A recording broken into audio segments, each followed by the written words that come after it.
Today's epistle reading is from Ephesians 3:15 through 19. From whom every family in heaven and on earth is named, that according to the riches of his glory he may grant you to be strengthened with power through his Spirit in your inner being, so that Christ may dwell in your hearts through faith, that you, being rooted and grounded in love, may have strength to comprehend with all the saints what is the breadth and length and height and depth, and to know the love of Christ that surpasses knowledge, that you may be filled with all of the fullness of God. This is the word of our Lord. God. I have been leading a Bible study in the Gospel of John on Wednesday mornings, and we addressed the passage that I'm preaching on this morning, this past Wednesday. And I said, I think I'm going to preach on this passage this Sunday. It's commonly called The Woman Caught in Adultery. I think a better title, after Jesus has his way in the story, is The Religious Men Trying to Play God. No matter which title you choose, the story was not a part of the original gospel. It doesn't appear anywhere in the earliest Greek manuscripts of John, and later in Greek manuscripts, the story is placed in 3 different locations in John. And one manuscript even places it in the Gospel of Luke. Regardless of where it belongs, the story has all the earmarks of an authentic incident from Jesus' life and the triumph of his compassion over condemnation. And that's something that belongs in all our hearts. At dawn, Jesus came to the temple court, and swarms of people came to him, and he sat down and began to teach them. Now, the religious scholars and Pharisees led in a woman who had been caught in an act of adultery. And they stood her at the center in plain sight of everyone and said, "Teacher, this woman was caught red-handed in the act of adultery. Moses in the law gives orders to stone such persons. What do you say?" Now they were trying to trap him into saying something that would incriminate him so that they could bring charges against him. Jesus bent down and began writing with his finger in the dirt. They kept at him, badgering him, and he straightened up and he said, "Let the one who is sinless among you throw the first stone." And then bending down again, he wrote some more in the dirt. Hearing that, they walked away, one after another, beginning with the oldest. And the woman was left alone with Jesus. And he stood up, looked up to her and spoke to her, "Woman, where are your accusers? Does no one condemn you?" "No one, Master," she said. "Neither do I," said Jesus. "Go on your way and guard yourself from sin." This is the word of our Lord. You join me in prayer. Gracious God, lift up this story from 2,000 years ago and place it squarely in our church, in our context today. May it breathe new life into us as we, with open hearts and minds, receive it. Through Christ our Lord. Amen. One of the great lessons I have learned in life came at the principal's office in my elementary school during childhood. I, as a 3rd grader, had been called in to the principal's office. Not about anything I had done, but what I had not done. See, a fight had broken out on the playground at school, and I wasn't in the fight, but I stood there as a witness to the fight. It was the first time I'd ever been invited to the principal's office, and I was nervous.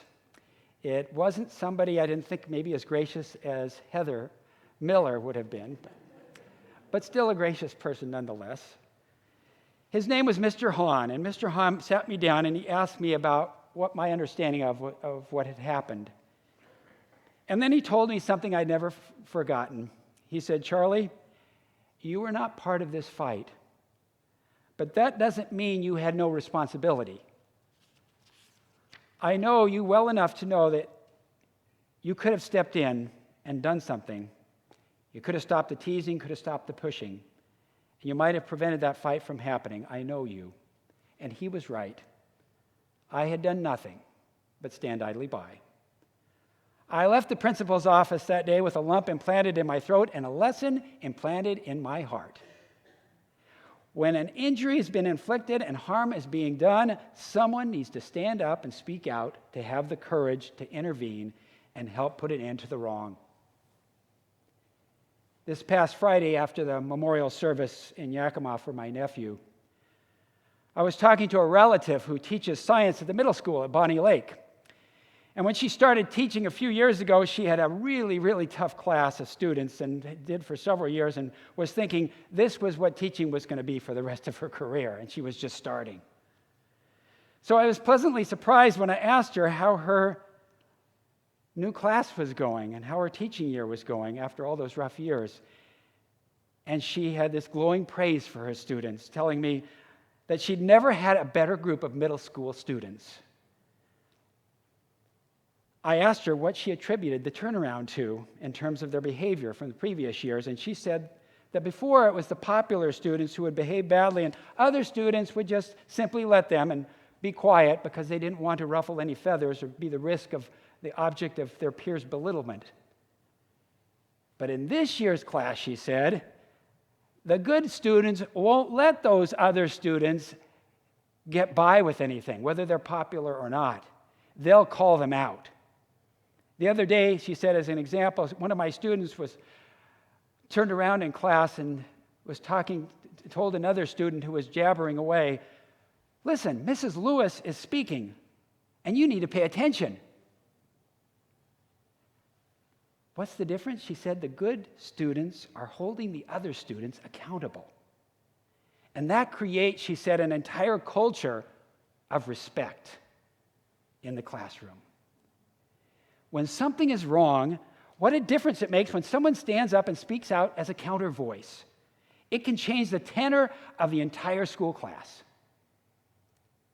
Now, some of us have just returned from the Holy Land, where among many places we visited was the Holocaust Museum. One of my pastoral colleagues on the trip, Matt Paul, who serves as a pastor at the First Presbyterian Church in Port Angeles, has grandparents from Holland who have a memorial in their name and a tree planted in the museum grounds because they helped save the life of Jews during World War II. Many others are recognized, too, in what's called the Garden of Righteous among the nations there at that museum, and that commemorates non-Jews who placed themselves in harm's way during the Holocaust in order to protect Jews. Many who did so suffered torture or even martyrdom for standing up and speaking out. Now, while in the Holy Land, we were also made aware of others who placed themselves in harm's way, actively intervening in volatile situations to try to protect innocent Palestinians. You might recall how 2 decades ago, a 23-year-old Evergreen College student named Rachel Corey placed herself before an Israeli bulldozer which was about to plow into and over a Palestinian home, demolishing it unjustly. Well, the bulldozer ran over her twice, killing her and demolishing the home anyway. She is considered a saint among the Palestinians who've seen thousands of their homes unjustifiably demolished and land that belongs to them illegally taken. Now, I spent a week on the farm of Daoud Nasser, a Palestinian Christian farmer whose 100-acre farm is literally surrounded by 5 different Israeli settlements all the way around him, totaling over 100,000 settlers. And there's their little family of him, his brothers, his sisters, their spouses. After hundreds of olive trees have been destroyed, after his property has been attacked, after his own life and his brother's life were nearly taken 10 months ago, his family is still there, protected by the international visitors and volunteers like myself.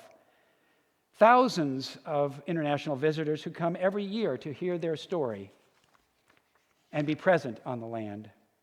So when a wrong is being committed or harm is being done, someone needs to stand up and speak out. Someone needs to have the courage to intervene and help stop the wrong from continuing. Seminary classmate of mine from Princeton Seminary worked with me at Trenton State Prison, and there saw some of the injustice of inmates who had been wrongly incarcerated. So he began a full-time ministry called Centurion Ministry, named after the centurion at the foot of the cross, who declares after Jesus' death, surely this man was innocent. Well, for the past 30 years, he's been interceding on behalf of innocent inmates who've been wrongly convicted of crimes, and yet they're innocent. Some have served up to 40 years and yet been proven innocent by DNA evidence that's scientific, that's clear, that's irrefutable. His intercessions have freed so many wrongly convicted persons that 60 Minutes and other news shows have featured his work as he stood up for those who are, for many, are not willing to stand up for. One of those freed inmates, by the way, who'd been in for 20 years for murder, was the Golden Gloves boxer Reuben Hurricane Carter, who I visited a number of times and whose wrongful incarceration was made into a movie starring Denzel Washington. A lot about racism and prejudice that convicted him, and yet was later set free. Stories of such active interceding to protect people from wrong have deep roots in our Christian and Hebrew scriptures. Think about Shiphrah and Puah, the two Hebrew midwives who resisted Pharaoh's order to kill all male Hebrew babies at birth and stood up in defense for them. And of course, there's Moses, whose life was spared by the civil disobedience of Shiphrah and Puah, who stands up against the Pharaoh in order to liberate the Hebrew people from their yoke of slavery. There's Jonathan, who stands up for his friend David at the risk of attracting his father's wrath, King Saul. Or there's Queen Esther, which our women's group read about recently in their book, risking her life by interceding for her fellow Jews and not remaining silent in the face of oppression. And then we come to today's gospel. Jesus himself, following in this great tradition of interceding on behalf of those who are being wronged. He stands up for a woman who's accused of adultery when everyone else is standing against her. Scribes of the Pharisees, they come to drag this woman before Jesus, making her stand humiliated before all of them, and there at the center of this circle, with all eyes beating down upon her, she becomes the center of their scorn and ridicule. But as we learn from the reading further on, she's not actually the primary focus. She's only a pawn in their larger scheme of using her to trap Jesus. Teacher, they said, this woman's been caught in the very act of adultery. The law says for us to stone her to death. What do you say? They ask her as they have rocks they're tossing up and down in their hands. What do you say? It appeared they just might have him trapped. If he says, go ahead and stone her, his reputation as a gracious, loving, merciful rabbi is going to be utterly lost. And if he says, spare her, he's going to be going up against 1,000 years of Jewish tradition and the law of Moses himself.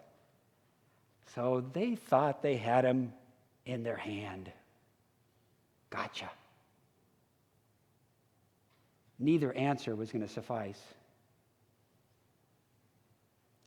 What happened next became one of the most treasured images of Jesus in the Bible for me. He pauses for a moment, and then he begins to write in the dirt. Now, there's been all kinds of speculation as to what he was writing in the dirt, and it's the only time in all of the Gospels that he has ever recorded as writing anything. But John never tells us what it is.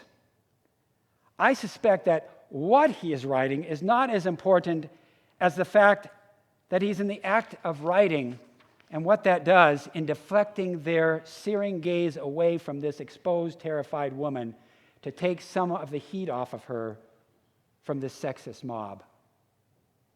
Now, I say sexist because none of them seem to be at all interested in calling out the male in this situation. Where is he at? But the law of Moses says he's supposed to be stoned too. But he's nowhere in sight, and they're not calling for him. And so it was that as Jesus wrote whatever he did in the sand, he was striking a blow against mistreating half of the human race by using a double standard. Now, it's an act of compassion, of course. It's also an act of genius that Jesus does that leads him to intercede on her behalf, because he says, let the one who's sinless among you cast the first stone. Now the gotcha is reversed. He's got them. Taking the violently minded crowd that had directed his judgment outward at the woman and then turning it inward toward them. Instead of focusing on her sin, he shifts the focus to look at their own shortcomings. Not one of them is innocent, and they know it and are willing to acknowledge it. And he helps them see that they all stand on the same ground together, equally in need of God's grace. And when they heard it, Scripture says, they went away one by one, beginning with the elders. Jesus had gotten himself and this woman out from beneath a rock and a hard place, disarming that mob as they dropped their stones and went away. Now, there is, by the way, an alternative version of this story that I once heard that adds a little bit of sense of humor. And it goes like this, that when Jesus asked for everyone without sin to cast the first stone, everyone dropped their stones except an older woman standing at the back of the crowd. And Jesus looked at her and shook his head and said, "Oh, mother." Now, that, of course, is not how the story ends. In fact, I suspect Jesus' mother, of all people, had she been there, would have been as empathetic as her son. Because if you recall, she had become pregnant 30 years earlier without Joseph ever having been part of the equation. She would have surely been the center of people's suspicion, and the birth of her firstborn child would have been fraught with uncertainty and likely with shame. People would have gossiped, would have cast disparaging glances, and you can imagine that the scorn from outsiders that fell on Mary would have likely fallen on her unborn child later as well. So the elders at Jerusalem University would have had the law behind them in stoning her too, had it not been for the righteous and upstanding Joseph interceding and standing on behalf of Mary for her, his betrothed. And could it be, I wonder, could it be that the example of Joseph's gracious intercession to protect Mary from being harmed influenced Jesus at a young age?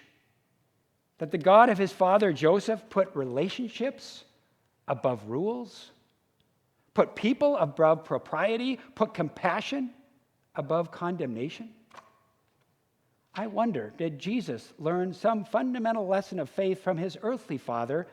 Because there are certainly parallels with how compassionately Joseph treated Mary with a child out of wedlock and how Jesus treats this woman caught in adultery. So the crowd dispersed when Jesus turns the table on them, and when he and the woman are alone, he looks up at her. Now, looks up, not looks down as the others, but looks up at her in love and respect, treating her as a child of God that she is, and says, "Where are your accusers? Is there no one here left to condemn you?" "No one," she says. "Neither do I," says Jesus. There is a kindness in Jesus, a graciousness, a compassionate way of intervening that he models for us that's one of the most creative and powerful and courageous things that any of us can do for another human being. I have to share one of my favorite stories here from a marvelous preacher and mentor from a distance, Fred Craddock, who's now deceased, but he was on a much-needed vacation in the Great Smoky Mountains of Tennessee, where he's from. And Craddock and his wife had stopped to eat at a countryside restaurant when he noticed a white-haired man beginning to make his way toward their table to table, visiting with folks. And Craddock thought to himself, oh no, I hope this guy doesn't stop at our table because I'm peopled out. Well, sure enough, the man made his way to their table and sat down and began a conversation. Where are you from? The man asked. We're from Oklahoma originally, Craddock answered. Tennessee now. Just wishing, though, that the man would go away and leave them to their meal. But the man pressed on. What do you do in Oklahoma? And Craddock thought under his breath, we're just on vacation. Would you just please leave us alone? But what came out instead was, I'm a Christian minister in the Disciples of Christ Church. Lifting his eyebrows, the man responded, that's so. I owe a lot to a minister of the Disciples of Christ Church. And he pulled up a chair and sat down, and to the chagrin of Craddock, who just wanted to be left alone with his wife, the man began telling him his story. And here's how his story went. I grew up in these mountains. My mother wasn't married when I was born, and the whole community knew it. I was what was called an illegitimate child. In those days, that was a shame, and I was ashamed of who I was. The disapproval and rejection that fell on my mother fell on me as well. And when I went into town, I could see people staring at me as though they were wondering, I wonder whose father that boy has. When I started at school, my schoolmates said ugly things about me and called me ugly words that started with a B, words I'd never heard before. Because of the way I was treated, I stayed to myself during recess and I ate lunch alone. But the worst thing was to go with my mother to town on Saturday afternoon, and though people put their hands over their mouth, I could hear what they were saying. I wonder who that boy belongs to. Wonder whose daddy is. My family didn't go to church, but when I was young, because we were afraid that people would say some things like, what are trash like you doing in a holy place like this? And then when I was 14, a new preacher came to town, our little mountain church, and I heard the preacher speak one day in Sunday chapel. And though he was a little scary because he had a deep voice and a beard, he was also warm and wise and kind. And so I began to slip into his church after the service started, and I'd sit at the back row of the church, and then I'd sneak out just as the service was ending so no one would see me and accuse me of being in the wrong place. I don't know why, he says, but church did something for me. And then one Sunday, I got so enthralled with the sermon that the service ended before I realized it, and people were being dismissed, and some old ladies were blocking the back aisle, so I was trapped and couldn't get out. And before I could sneak away, I felt a heavy hand come down on my shoulder. It was the minister. And I got a glimpse of his beard, and I started trembling. And he stared at me for a moment, and I knew what he was trying to do. He was trying to guess who my father was. A second later, though, he said to me, well, boy, you're a child of... And then he paused. He said, boy, you're a child of God.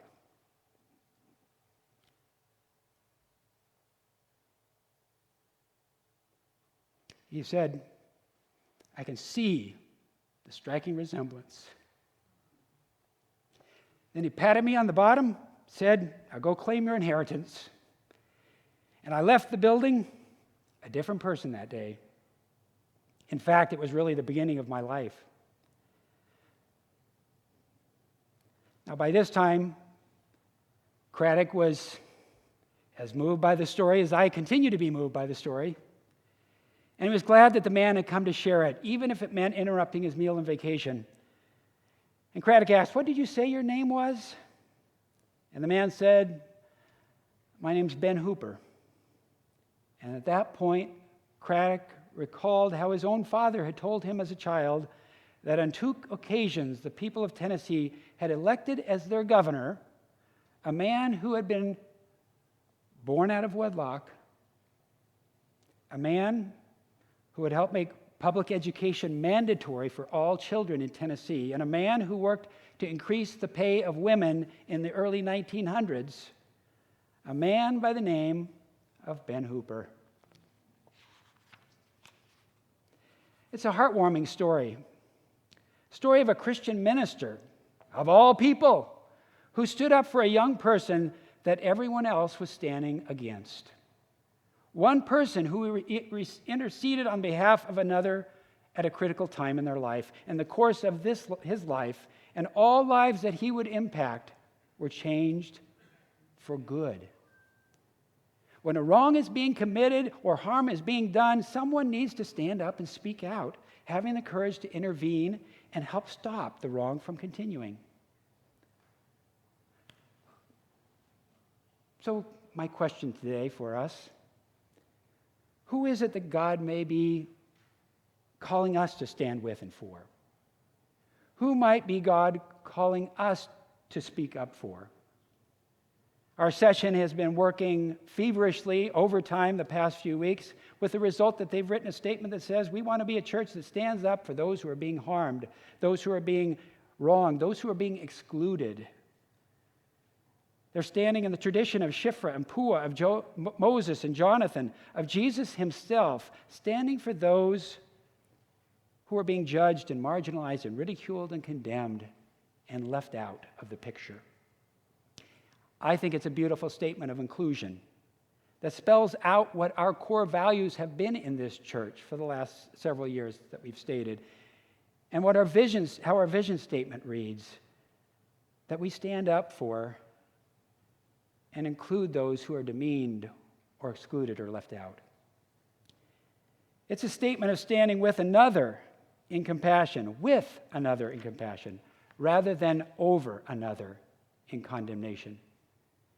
Of seeing ourselves as equals in God's eyes. Standing with people like Ben Hoopers of this world who need more than anything else to know that they are a child of God and are worthy of our love and our respect. And if Jesus would stand up for and speak out for people like this woman who erred, how much more would he stand up for and speak out for those who are innocent, whose only guilt, like Ben Hooper's, is how they were born? The beautiful thing about this story is that every one of us has the capacity to step up and speak out on behalf of those who are being wounded by words, being excluded by prejudice, being judged as less than by another. And we have this capacity because God himself has intervened on our behalf and interceded for us in Jesus Christ, coming in love to stand with us, not, John's gospel says, not to condemn, but to save. Not to bring judgment that will crush the human spirit, but to bring grace and compassion that will liberate it. You and I know that Jesus himself stood one day where that woman stood, at the center of a mob, who took out rocks to throw out against him and then took nails to drive through his hands and feet. A Savior who so loved the world that he gave himself for everyone. Interceding on behalf of us all, standing with all those who find themselves marginalized or rejected or judged or excluded. And the mob, they at that time thought they had Jesus trapped forever as they placed him in a tomb between a rock and a hard place. But you and I know that 3 days later, things were reversed and everything was turned around. And we see his risen presence whenever someone stands up and speaks out to object to a wrong being committed or a harm being done. When we see it every time we see someone with courage to intervene in order to affirm the worth and the dignity of all persons. My prayer, I think Sessions' prayer, is that we may all be persons with such courage to do so. Let us pray. Gracious God, as followers of Jesus our Lord, give us the grace to intercede with kindness and compassion on behalf of those you love. Fill us with courage to stand up and to speak up for what is just and right and fair. We pray in the name of the one who stands with us and who stands for us, Jesus, the one who is full of compassion. Amen.